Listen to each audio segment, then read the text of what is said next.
At Granger, we're for the ones who specialize in saving the day and for the ones who've mastered the art of keeping business moving. We offer industrial-grade supplies for every industry with same-day pickup and next-day delivery on most orders, all backed by real people ready to help. So you can get the right answers and products right when you need them. Call, clickgranger.com, or just stop by. Granger, for the ones who get it done. Hey, Kim Commando here. You know me. Kim Commando Today, Commando Show, Commando.com, Tech Refresh. Now, this is a special bonus edition of Tech Refresh. It's one of our best ones from the archives, and I think you're really going to enjoy it. So sit back, enjoy. You're going to learn a few things. I bet you're even going to laugh at a few of my corny jokes, too. Wow, 21% increase in sales. What is going on with this? I'm talking about CD sales. Listen to this.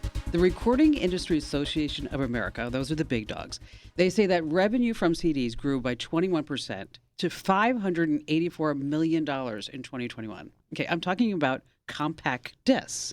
So you might be wondering, like, why are CD sales on the increase? I had to look this up myself. They say it's all because of the pandemic. A lot of record stores, they opened back up. And artists sold music at shows again after COVID because everything was put on sale. So that's why the sales were down, but now they're up. You know, CDs can be really useful. I don't know if you know this, but a lot of people are using CDs. They put them on boats to scare away the birds and then maybe in trees. There are countless pages on the internet of people that are using CDs for crafts, like making like snowman decorations. And yeah, it's really crazy. I mean, the other night I couldn't find my pizza cutter because I'm moving. You know, you can't find anything.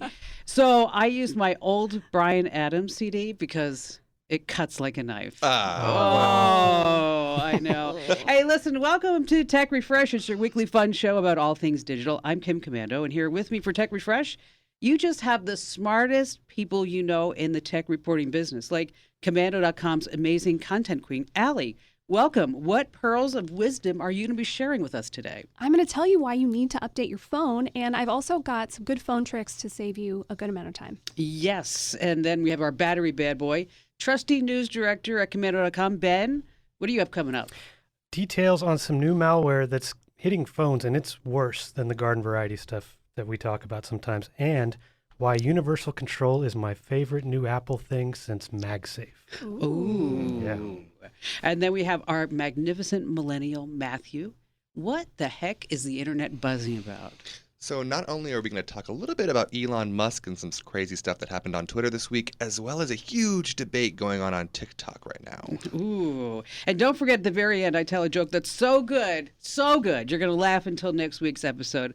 But you're in luck this week because it's actually like 3 short jokes. So one of them is bound to be funny. And just a quick reminder that Tech Refresh is brought to you by GetTheCurrent.com. It's a fabulous newsletter delivered twice a week, exclusive links, exclusive tech news. Sign up right now. See a sample over at GetTheCurrent.com.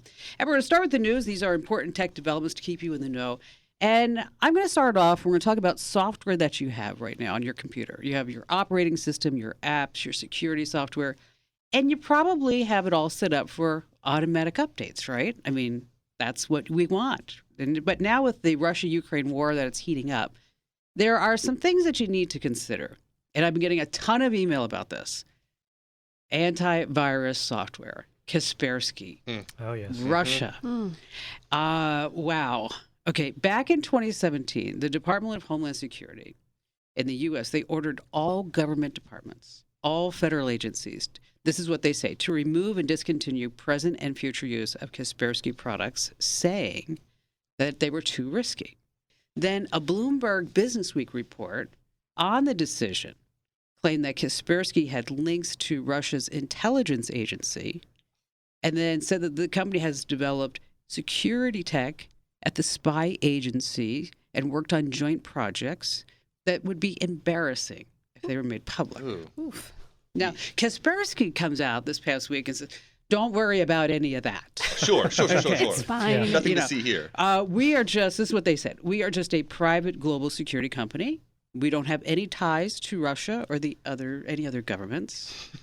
But they're kind of based in Russia. But they say like some of their stuff is being done in Switzerland right now. So the bottom line is this. If you are using Kaspersky, you need to get rid of it.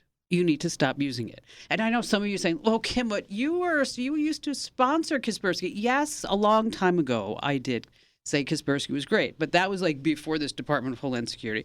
This is like way before this Russia-Ukraine war. I don't want you to take the risk. Just to give you an idea, because I actually wanted to look this up too. They say that Kaspersky Labs is described as the flagship company of the Russian IT industry. Okay. Exports of the software from Russia, Kaspersky software from Russia, a couple of years ago was $7 billion. Oh my gosh. Okay, so this is not just a little tiny company. I mean, so obvious Kaspersky, to get that large with those $1 billion of sales, they have been putting in the work. I imagine they're like riding a bear with a bottle of vodka and like, nothing to see here. All right. Nothing. All right, Ben, so you're going to be talking about antivirus, right? Oh, yeah. Yeah, this is except this is like fake, not possibly state-sponsored by Russia or anything like that. So, yeah, you get this malware, and it's always been bad for your computers. Now it's getting really bad for phones. Like the cases keep, mounting. So particularly on Android. Now you have this new version of, and I hope I'm saying this right, a Barabot. It's a banking Trojan that's been around for a couple years that, it used to target 150 banks, 20 countries. It could steal your texts. It could make calls. It could use your camera. Well, now it's got some new tricks, and it's called Escobar. It's named, for whatever reason, it's named after the Colombian drug lord Pablo Escobar, who died, almost 30 years ago. Don't know why. Cool dude. Sure. Yeah. Solid. Well, this one has new tricks in that it can do all that other stuff I mentioned, but it can also hijack all your 2FA codes that come from Google Authenticator. Oh, nice. Yeah. So it gets those. And so if, once those come in, it can intercept those. It can get into whatever account you think is protected with 2FA. And it also, in the really bad cases, it can use, where is the name of it? Well, I didn't put the name of but a remote access viewer.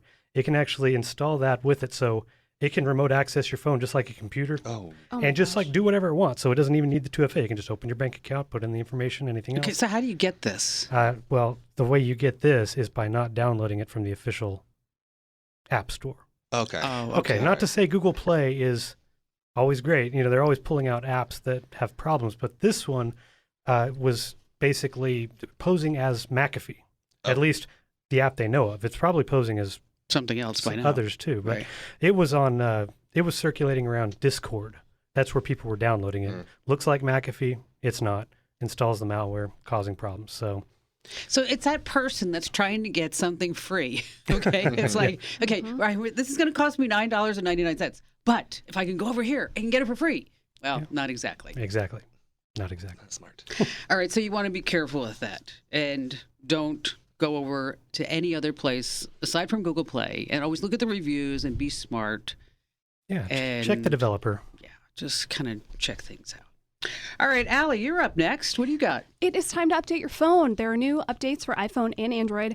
If you look at their blogs, Apple and Google will have you believe every single thing that rolls out in these updates is the biggest, most important, best thing. I'm actually going to tell you what matters and why you want to update. We'll start with iPhone. Okay, it's finally here, the thing you've been waiting for forever, the star of iOS 15.4. Face ID with a mask. Oh my God. In time. Wow. Yes. So exciting 2 years later. Exactly, just in time. Yes, this would have been nice a year and a half ago, but it's here now. Great. It's actually pretty impressive. You can have on glasses and a mask, and it can still tell who you are. Sunglasses and a mask, a bridge too far. You can't do that. So if you're in the car trying to do that, no. I went into this Face ID rabbit hole, and I thought this was so interesting. So say I pick up Ben's phone and want to unlock it with my face. The probability that somebody else's face can unlock your phone is 1 in a million. Whoa. Really? I didn't know that. Yeah. So you're saying there's a chance? There is a chance. We've got to get a lot of friends. Yeah. Hey, can I borrow your phone? Yeah. If that is, lame, your consolation prizes, there are also about 40 new emojis. There are some cute ones in there. There's this cute little face that's kind of peeking between its fingers. There's a melting face, which I think is going to be really good in Phoenix in the summer. Oh, yeah. I think we're all going to use that a lot. Ben is actually going to talk about the other big standout from the Apple updates later. All right, let's move on to Android. So say I'm texting with Kim, and she has an iPhone, and she sends me a message. I respond. I say, I'll be there at 3. And Kim holds down the message and puts a little heart. In the past, I would get a text that said, liked, I'll be there at 3. Mm-hmm. It's so stupid. It's like, why Right, is this yes. happening? This isn't what anyone wants. Now I actually see her little heart or the cry laugh or whatever. But Kim, I assume you put a little heart on all I my always messages. put all a little heart. But now, you do have like the little hands making a heart emoji. That one's cute too. I know, that's very cute. That's very cute. A couple other really nice messaging features. You can set it so that any of those one-time password or 2FA texts you get will automatically be deleted after 24 hours. So you Oh, don't have- that's nice. Yeah. One that I really like for, okay, I'm that person. I get a text. I think I'm going to respond in 10 minutes. 10 days go by. I hate myself and feel like the biggest jerk. I know. I know I have one of those from my neighbor right now. Yeah. They're like, and she's like sitting there telling me like how she can't get out of bed because of her back. And I'm like, anyway, I need to. Well, and then more and more time goes by and you feel Yes. bad. Well, now on Android, you'll get a little nudge. Hey, do you want to respond to this text Right. message? Which I think is nice. And then the final one that I really like, you'll get a birthday reminder. So if you scroll through your text inbox, if it's someone's birthday, there'll be a little notification there. So you can remember to actually text them on their birthday. That's very helpful. Nice. Yeah. Nice. Also, one thing that they did update with Apple are the maps. If you haven't, because Apple Maps has never really been as good Sure. Yeah. as Google Maps. No. I mean, but so they're getting a little bit better. But I agree, like with the face mask. But before we leave that, even though you don't have to wear a mask, I'm just curious. Take a quick poll. Will you wear a mask, say on an airplane, anyway? I would. That kind of tight quarters feels like the most like, yeah, I don't really know what the guy next to me is up to. Say I have to go to the hospital, same kind of thing. I'm going to wear a mask in any place where there's going to Yeah. be sick people. Because you know what? Because I'm thinking about I think I'm still going to wear a mask in those type of environments, just because, it used to be pre-COVID. Like we would all have a cold, right? Right. All the time. Okay. Yeah. Absolutely. It's like, especially Ian, the kids come home from school. It's like, oh crap, I got another cold. Yeah. And then I haven't had a cold for 2 years, so I'm really thinking about maybe Apple wasn't so behind with that. Yeah, where's the mask flu there. been for the last couple of years? Yeah, right, that well. too. All right, so Matt, Elon Musk, what's going on with him? Man, this is an interesting story. So with the whole Ukraine thing, they were getting their internet shut down because Russia was using cyber attacks to shut down their mainframe internet. Well, then the president of Ukraine, Zelensky, basically went on Twitter and said, hey, Elon Musk, send us Starlink. And he said, you got it, and sent them Starlink satellites. So the satellites moved from their orbits to where they were more positioned above Ukraine, and we're now able to even send them the discs that they put on the ground that allow them to get that internet. So they went from having very limited internet or no internet to having the internet. But the story gets more interesting because just this week, Elon Musk went on Twitter and challenged Vladimir Putin to single combat. Literally, that's what it says. It says, Vladimir Putin, I challenge you to single combat. And whether or not you like either of these people, the reality of this battle would be just Could epic. you I want to imagine? record that and do a pay-per-view and raise money for Ukraine that way. You know what I'm saying? Like pay-per-view, big No, battle. They were going to wrestle, right? For the Yes. Ukraine, Yeah, whoever he wins? said single combat specifically. You know that Elon would bring that flamethrower thing he made. Oh, he would have all kinds of toys. he definitely has an Iron Man suit. Absolutely, Elon Musk has an Iron Man suit. Pretty amazing that we Yeah. were able to get the internet over to the Ukraine in less than 48 hours. But here in the United States, we're still trying to figure out how to get fiber lines to farms in Right. Kansas. Oh man. I mean, it's Someone like, call Elon. Yeah. Exactly. Dial him up. and what does Elon Musk and Tesla, do you know what they have in common? Anybody? They have a hard time, both of them, staying in their own lane. Oh, I know. Hey, listen, coming up, we have a new whiz-bang feature that you're definitely going to want to know about. And also, the insider secret on the best time to sell your home to get the most money. That's coming up here on Tech Refresh.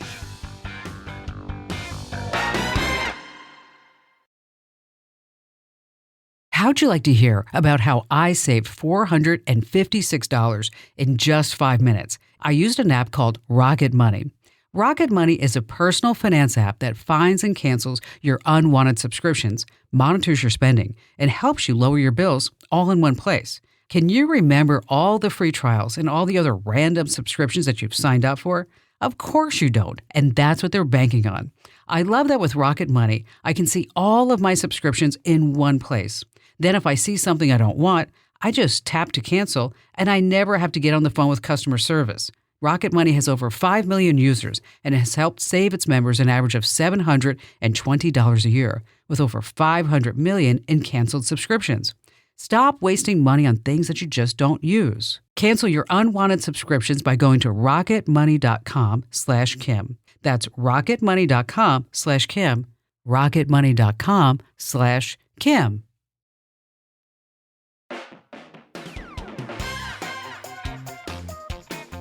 Hey, welcome back to Tech Refresh. It's your weekly fun podcast about all things digital. Now, this is part of the podcast where we like to share insider secrets and tips. So this way you are so super smart. And I'm going to start off with the pandemic because it caused a total real estate seller's market. I mean, house prices just went crazy. I mean, people were overbidding on prices. So now the experts have revealed the best week to sell your home for the most money. Ooh. And it's just right around the corner. And the best time to sell your home is when, of course, it's all economics, inventory is the lowest and demand is the highest, right? Now, before I tell you when is the best date to sell your home, what you want to do is visit 3 sites to come up with your own value for your house, okay? And so I use in this order, I really like Redfin. I think they do a fabulous job. Zillow, they used to be great. Not really feeling them anymore. And Realtor.com, it's okay. So what you want to do is you want to create an account on each of these sites. You claim your home, and then you list any upgrades that you have, as well as make sure that all the facts are correct. And now, as far as when it is time to sell, Realtor.com says that the inventory and the high demand will reach their peaks. Are you ready for this? In the week between April 10th and April 16th. Oh. So if you are going to be selling your home, this is when you actually want to do it. I have a friend who lives on a horse ranch in Prescott. She's really amazing. She used to live on Catalina. Oh, wow. And she was like the school teacher on K through That's 12. so cool. Yeah, now she, Wow. you never think of like who teaches school on Catalina. Yeah. She also taught school at the bottom of the Grand Canyon. Oh, I mean, No way. yeah. And she had like 4 students. It's like crazy. So anyway, so now she lives on a horse ranch in Prescott. And they tried to sell the house next door to them for months. Even in this hot real estate market, they just couldn't do it because anybody who looked at their horse ranch was worried about their neighbors. Now, Ben, you're going to tell us about universal control. And I know this is kind of geeky, but it's like totally up your alley. And no pun intended, Allie. But it's something that we're all going to want to do, right? Oh, you guys. I can't put it into words how excited I've been about this since Apple first announced it in June last year. your excitement is palpable. It was supposed to come out last year, and it got delayed until this week. But let me explain what it is. If you have a Mac and you have an iPad, it allows you to control both with the same keyboard and mouse. Now, it's not like Sidecar. That's already a thing where you can like connect your iPad to your Mac wirelessly, and basically the iPad becomes a second display, an extended display of your Mac. Both devices stay independent of each other. So Mac's still doing Mac things, iPad's still doing iPad things, but you move your cursor and it just goes between the two devices. That's pretty And cool. you can type, copy and paste, drag files back and forth. It is great. I've been using it since last week. I love it very much. You really are a geek. I love that about you. I really do. But not too many people are like getting really excited about like, oh my God, universal control. I've been waiting for this. Since June, Since June. mind you. Yeah. You have kids, right? Yes. And so do you like this more than that? Good one, Matt. Good one. We'll save that conversation for later. No. Yeah. So is it hard to set up? No. Basically, you have to be running the latest software. So like iPad OS 15.4 and then the latest Mac OS 12.3. That both came out the same day. Once you have those running and you're running a compatible Mac and iPad made in the last few years, all you have to do is go into the settings and check a box. And if your iPad is near the Mac, it detects it, even what side it's on. Nice. So the cursor just kind of goes back and forth. So you may be magic. wondering, it's like, why? Why do this when you can already extend it? Well, some things are better app-based, like social media or streaming. So it'd be nice to use the iPad for things like that. Also, it's the Mac not doing all the work, where it's doing all the processing. Both of them are, sharing whatever it is you're doing across the two devices. And if you have multiple Macs, you can even set it up to run to connect 2 or 3 Macs together. Ooh. Can you imagine? I can see can that. imagine Yes, that. Yes, You know only what? Ben. Yeah, only at Ben's house. That's really handy, Ben, and you're going to write it all up, I guess, and we'll put all the steps over at commando.com. Yes, we so have them we'll do there that. now. Excellent. All right, so Allie, you're going to talk about some new ways that we can tell our gadgets what to do. Yes, you know those things that you have to do all the time and you get like inexplicably annoyed about it? Like maybe you hate doing the dishes or you hate doing laundry. For me, every time I have to open the flashlight on my phone, it ends up with me like, oh, my fingerprint won't work and I have to swipe and I miss swipe. Like I feel like a crotchety old man when I try to do this. It's ridiculous. And I finally switched. Now I just say, hey, Google, turn on the flashlight. And I'm so much happier. It You is. know? It's a lot easier. Life It's so changing. much easier. Empowering. Yeah, Yes. it is empowering. Yeah, I'll tell you what to do, Google. So that is one that I have been using all the time. There are a couple more that I really like. This one actually saves a lot of time. So if you were trying to make a calendar invite, you have to unlock your phone, open your calendar app, start a new event, put in all the details, save it. You can already tell how long that took me. Or you can say, hey, Google or Siri, schedule a meeting with Kim at 1 p.m. on Wednesday. And it's done like that. So that one is actually a really good time saver. I use that all the time.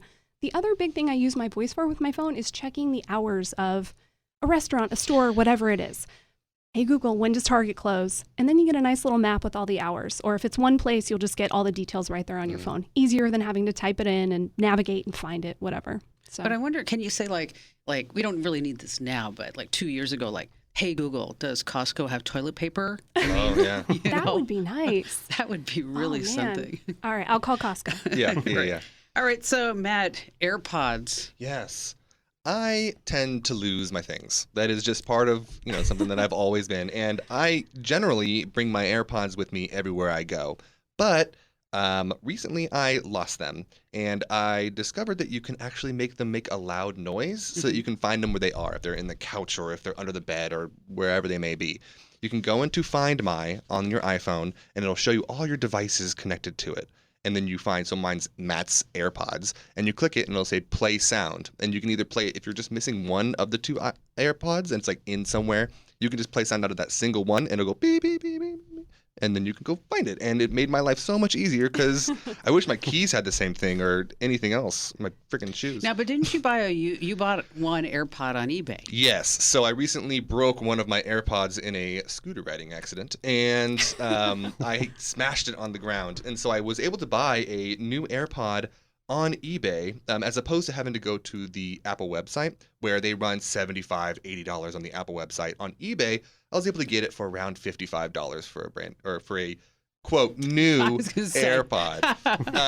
It's probably a knockoff or something, but so far it's been about a month and it works just fine. So It's good. I'm not complaining. All yet. right, so now we Yet. can find our AirPods and we know to go to eBay Yep. to get a cheaper version of an AirPod if we need one. Up until 2010, this is a little interesting fun fact. I just saw this on the internet the other day. Carrier pigeons were actually faster than the internet. That's what they were saying. There's this little piece of trivia. But coming right back here on Tech Refresh, we have our fun new trivia game that you don't want to miss.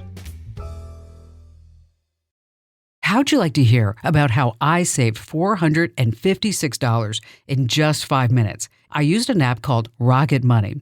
Rocket Money is a personal finance app that finds and cancels your unwanted subscriptions, monitors your spending, and helps you lower your bills all in one place. Can you remember all the free trials and all the other random subscriptions that you've signed up for? Of course you don't, and that's what they're banking on. I love that with Rocket Money, I can see all of my subscriptions in one place. Then if I see something I don't want, I just tap to cancel, and I never have to get on the phone with customer service. Rocket Money has over 5 million users and has helped save its members an average of $720 a year, with over 500 million in canceled subscriptions. Stop wasting money on things that you just don't use. Cancel your unwanted subscriptions by going to rocketmoney.com/Kim. That's rocketmoney.com/Kim. rocketmoney.com/Kim.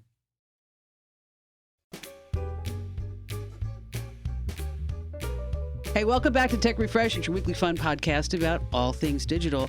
Here's a piece of trivia. What year was the first computer virus ever developed? What year was it ever developed? It was called Creeper. It was made as an experiment just to see how a virus would spread between computers. And the virus simply displayed this message: I'm the creeper. Catch me if you can. Oh, that sounds like a Okay. horror movie. Doesn't it? Okay. Anybody? What year? I'll tell you. 75. 82. 89. 71. Oh, Ben, you were on it. nice. All right. So this week, Matt, it's your turn to stump us all with some great tech trivia. Take it away. This is really interesting tech trivia, but I'm not sure how much you guys are going to know about this. So we're going to talk a little bit about TikTok and money. Ooh. So, with all these TikTokers making their way onto the platform, and they're young, a lot of them are under the age of 18, they're making a gratuitous amount of money, more money than you may think. So, the top selling TikToker, her name is Addison Rae, and she does little dancey dances and whatever. Now, how much money do you think she made in 2021 just from TikTok? Not from other sponsors or other things, just from TikTok. Is it A, 1.2 million, B, 800,000, C, 4.2 million, or D, 5 million? Wow. Ooh. That's a tough one. How old is Addison? She is 18. Excellent. Wow, good for her. No matter the answer, good for her. Yeah, good for her. I'm going to say 4.2 million. Me too. That's I'm what I going was to going say to go C. for. Yep. Oh, well, you all lose. It was $5 million. Oh, Really? we all lost. Jeez. Man. $5 That was million quick. in a year just from TikTok. She has other sponsorships and stuff like that she does, but just from TikTok. Just 5 million. dancing? It's really just dances? It's like little dances. It's like kind of vlogs, but not really. I mean, it's more like, hey guys, I'm putting on my makeup, and they're like, it's not.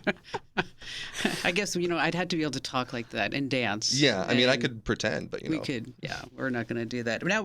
Now, speaking of TikTok, you're here once again to tell us about what the internet's talking. This is my favorite thing on TikTok in the last few weeks. So it is a huge debate on TikTok between geniuses, scientists, all the smartest people in the earth. What is there more of, wheels or doors? This massive debate Okay, so on the entire planet Earth. on the entire planet Earth. Okay, are there more wheels Yes, than doors? right. Okay. Do we not care about anything else? That I mean, it's like I think it's a simple question that people are taking to the nth degree because it's interesting to kind of have that debate, especially with everything else going on. that's true. It's just Exactly. like, oh, let's just talk about wheels and doors, not Ukraine and nukes. It's just like Okay, nice. so wheels and doors. So Okay. is there a general consensus? Well, so I saw a few. There was Neil deGrasse Tyson and Hank Green, which are both, one's a biologist and one's an astrophysicist. And they were debating with each other because they said that inside each cell, every human living cell, not just human, all living cells, there is something that works the same way as a door that allows things to go in, has a hinge and opens and closes like a door. So if every cell, and you count those as, quote, doors, then it's obviously doors. But if you don't count that, and you think about those warehouses where they have like the big tables that are just wheels and they slide the boxes upon them. I mean, then wheels obviously goes out. I mean, and there's cars, all cars have 4 wheels, but there are some cars that only have 2 doors. So I think the general consensus is still out. It's still a huge debate. Is an oven door a door? Oh, yeah. I was just having that conversation. Is a cabinet door a door? You're I not think it going is. in and They're on out of hinges. it, but it is a A hinged microwave right. oven It's still door? a door. You know what I thought of? Those little pill containers where it's 7 days. Is each one of those a door? Are those little doors? Man. Little tiny mini doors. Little mini doors. I How don't know. small? I mean, can we solve this? I don't think so. I think it's just a fun debate to have that people are having a good time putting overly amount of science into it. I was reading about where this came from. So this guy from New Zealand, he and his friends were arguing about it, and he had like 1,500 followers on Twitter. And so he made a poll like, we can't decide. We're arguing with each other. And then the poll It got blew like up. 250,000 responses. And he's been in all these, news articles. The Guardian just wrote about him, and he's like, this is cool, but I want all these notifications to stop. Yeah, it's like the guy that did Wordle where he just like Yes. blew up all of a sudden. He's like, oh crap. What's going on with that? So you'll have to keep us posted. Oh, I will. I will keep you posted on who wins eventually. If one of these days they decide. Well, we should all Wheels or say, doors? yeah, we should have our final, our final thought. Okay, I'm going to say there's more doors. I'm team wheels. I'm Team Wheels as well. you? Yeah, I don't think that the cell doors count as doors. They're doors. I think that, I'm going to say doors. All right. Okay. All right. 50-50. I'll let you guys know. All right. So if Ben and I win, Yeah. you guys have to buy us lunch Deal. and reverse. Perfect. All right. Okay. Yep. All right. Done. Just saying, they're not going to put wheels on a pill container. You don't know that yet. You don't know that. Exactly. Hey, stay right where you are, because coming up next here on Tech Refresh, we're going to talk to Ben about some of his favorite tech projects. Because as you know, like, Ben is the guy. Okay, Ben's the guy who wants to be able to do all this tech stuff in his house to make his house like smart. You know, and he does all this by himself. So he's going to tell us about like his video doorbell secrets. So stay right where you are.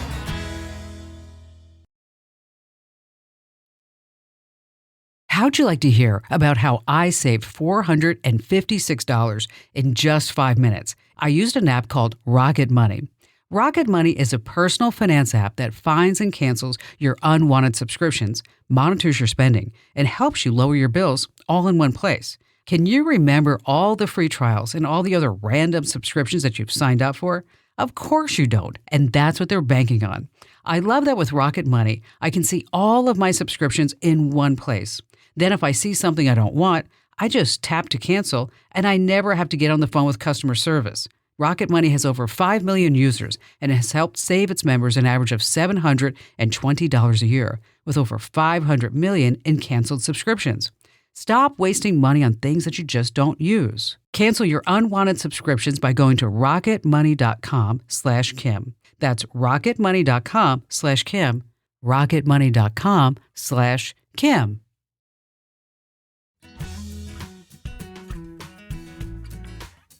Hey, welcome back to Tech Refresh, your weekly fun podcast about all things digital. And yes, Ben is not only our trusty news director. He's not only our battery bad boy. Allie, how would you describe Ben? Oh, a Star Trek lover, a geek, a nerd, and a really smart guy. And how about you, Matt? I think nerd dad. That's kind of what I. Nerd dad. Nerd Yes. dad. Yeah, That's good. Yeah, the nerd dad. Okay, I get that too. Mm-hmm. All right, so tell us about your video doorbell experience. Okay. Well, first of all, I'm going to be checking license, see if that's available. Nerd dad. So, yeah. Anyway, well, I've been using a video doorbell past 7 years, ever since like the first Ring doorbells came out. When we moved to Arizona a few years back, that was one of the very first things I bought for our new house. This time I went with Google. The plans at the time were better.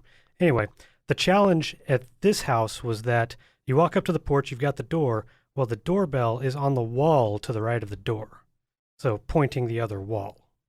So if you put a video doorbell on it, you're looking, you could probably see the person, you can see their profile, but it's pointing just at that other wall and not much else. So I went online and I found at the time you had sellers on eBay and Etsy, I guess using 3D printers, had made these custom wedges. So basically that you put in between the plate that goes on the wall and the actual video doorbell that angles them. And you get to pick even what degree, like 15 degrees. Or Nice. Yeah. So I had to guesstimate, but ordered the color I wanted, told them the model I wanted, and it got there a few days later, hook it up. And so now it actually faces the front of the porch. So you can see the sidewalk that leads to the driveway, the sidewalk right out in front, a little bit of the street. So you can see, you can see when the UPS guy is walking up or DoorDash or whatever. So that was the first thing. Now you look, and if you have a Ring, you can go on their store, and they actually sell their own wedge kits. Yeah, even Google has third parties on their side now. Back 3 years ago, you had to go look for these custom ones, but now everybody has them. They're like $15-20. So if you have kind of a funky porch setup where your doorbell is, that's how you fix it. It was like super easy to set up too. Can you imagine the meeting at Google or, wherever when the person in the meeting was like, you know what I just thought of, you guys? Hear me out. A wedge. Yeah. And everybody's like, what? Whoa. That was it. Mind blowing. That's crazy. Yeah. The Ring doorbell and the video doorbell technology is really, truly amazing stuff.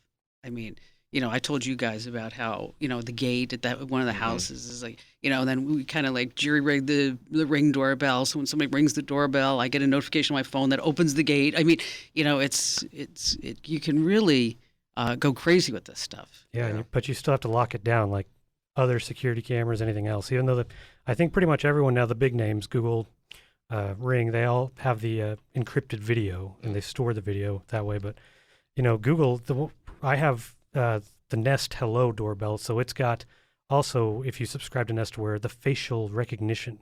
It can start recognizing people who come to your door based on previous times. Oh. We don't use it anymore just because it was like misidentifying people in the family regularly. It's like, it's my wife at the door, but it thinks it's our 17-year-old son. Or, the mailman is my stepdad, that kind of thing. So Maybe, you know what? Yeah. Well, Maybe, wait, Hey. no. there's some Freudian stuff there, but I'm yeah. just saying, Sounds like a good book. Google may know certain things. That's just saying. All right, so that's some little tips for your video doorbells. What does James Bond doorbell sound like? Do you know what his ring doorbell sound? Oh, you know this one. Okay. Dong, ding, dong. All right, so I like to always end on a happy note with some jokes. Okay, I normally like to find like a long joke, but I couldn't find one. So I have 3 short Apple jokes. Okay, and then you guys can decide if any of them are any good. Okay, here's one. Okay, how many Apple engineers does it take to change a light bulb? How many Apple engineers does it take to change a light bulb? None. They no longer make that socket. You just have to buy a new house. That's great. Okay. Okay. Here's an Apple joke. Punchline sold separately. All right. And finally, did you hear that Apple is finally building a car? That's right. Apple is designing an automatic electric car, but they're having trouble installing the windows. Oh, I know. That was bad. It was all bad. The first one was the best. That was a good one. Yeah, The first all one right. was really good. Here, well, okay, so we'll have to say, let me just say it one more time so everybody who missed it, Yes, they can yes. take it with them.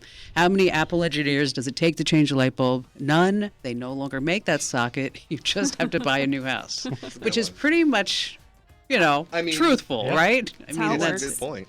Hey, listen, thanks for joining us for Tech Refresh. I hope that you laughed, you learned, and you had a great time. As always, we welcome your comments. You can send us an email to podcasts@commando.com. That's podcasts@commando.com. Allie, Ben, and Matt, great job as always. And if you're listening, you love us, you hate us, whatever it is, you can lie. Just give us a great 5-star review wherever you get your podcasts. And that's Tech Refresh. And thanks for joining us. We'll see you again next week.